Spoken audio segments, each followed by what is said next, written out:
میں یہاں پر ایک واقعہ سنانا چاہتا ہوں دل کو نرم کرنے کے حوالے سے. اسی آیت سے ریلیٹڈ مجھے یاد آیا. ڈاکٹر ایشان کا واقعہ ہے اور مفتی مینک نے غالباً سنایا تھا, یا بہرحال واقعہ اوتھینٹک ہے, یوٹیوب پر بڑا مشہور یہ واقعہ.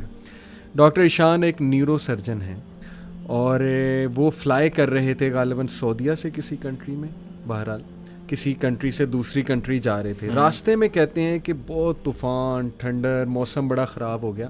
جہاز ایک جگہ رک گیا, ایک ایئرپورٹ پہ بیچ میں. میں نے بڑی ریکویسٹ کی کہ یار مجھے پہنچنا ہے وہاں, میرا بڑا امپورٹنٹ کمٹمنٹ ہے, آپریشن ہے وغیرہ وغیرہ. تو پائلٹ نے کہا کہ نہیں ہم نہیں لے جا سکتے, آپ یہ ہے کہ کوئی کار کرا کے, جیپ کرا کے چلے جائیں, وہ قریب ہی ہے جگہ, اتنی کوئی دور اب نہیں رہی. کہتے ٹھیک ہے. ہم نے گاڑی کرائی, گاڑی کرا کے ہم جا رہے ہیں تو طوفان مزید تیز ہو جاتا ہے اور ہم اتفاقاً ایک گھر کے سامنے رکتے ہیں. وہاں پہ میں نوک کرتا ہوں تو ایک بوڑھی اماں باہر نکلتی ہے, بڑی کائنڈ تھی. ہم نے اسے کہا جی ہمیں اندر آنے دیں, بارش بہت ہے, ہم ذرا تھوڑا دیر رک کے چلے جائیں گے. ہم نے اپنے آپ کو فریش کیا. دیکھتے کیا ہیں کہ ایک بچہ زمین پر لیٹا ہوا ہے گدے پر, اور وہ بوڑھی اماں بار بار اس کے سر کو دبا رہی ہے اور بڑا پریشان ہے اس کے بارے میں. کہتے میں نے پوچھا کہ کیا مسئلہ ہے اس بچے کو, تو انہوں نے کہا کہ اس کا کوئی برین کا مسئلہ ہے یا ایسی کوئی پرابلم ہے جو بہت مشکل ہے یہاں کے ڈاکٹرز کے لیے. تو انہوں نے کہا مجھے بتائیں, میں بھی ڈاکٹر ہوں, میرے بڑے واقفیت ہے. تو بوڑھی عورت نے کہا کہ ہاں ہمیں ڈاکٹرز نے ایک بڑے مشہور ڈاکٹر کا نام بتایا ہے, تو لیکن یہ کہ نہ میرے پاس ریسورسز ہیں, نہ میں کوئی مطلب کانٹیکٹ کر سکتی ہوں اس سے. یہ بچہ یتیم بھی ہے, میں اس کی دادی ہوں, اس کی ٹیک کیئر کر رہی ہوں. اس نے کہا مجھے بتائیں, میں اس ڈاکٹر کا پتہ کروں گا. You have been so kind to me. She said کہ ڈاکٹر ایشان. اللہ اکبر.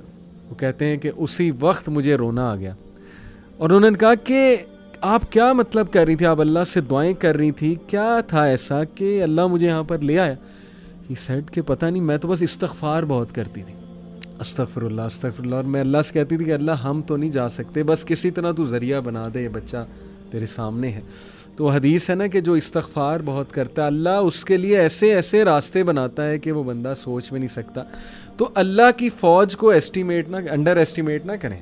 اللہ کی فوج میں پھر کیا کیا چیزیں ہیں یہ آپ سوچ بھی نہیں سکتے. اللہ نے کس طرح انہیں وہاں لانا ہے, کیسے لانا ہے, کیسے آپ کی مدد کرنی ہے. وہی وَمَن يَتَّقِ اللَّهَ يَجْعَل لَهُ مَخْرَجًا. تو میری گزارش ہے لوگوں سے وہ مایوس نہ ہوں, اللہ سے مانگتے رہیں, اللہ کو پہچانیں, اور اللہ کو پہچانیں. اور یہ بات یاد رکھیں کہ دنیا کی زندگی الٹیمیٹلی اصل زندگی تو ہے نہیں.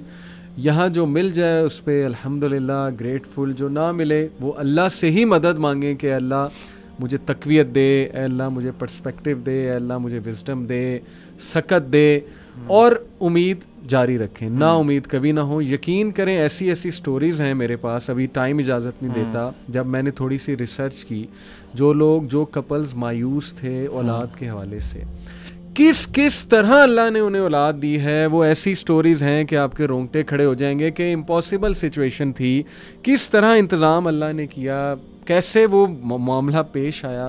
بس وہ اللہ کے کرنے ہیں. تو مایوسی جو ہے میں سمجھتا ہوں وہ مومن کو بالکل زیب نہیں دیتی ہے.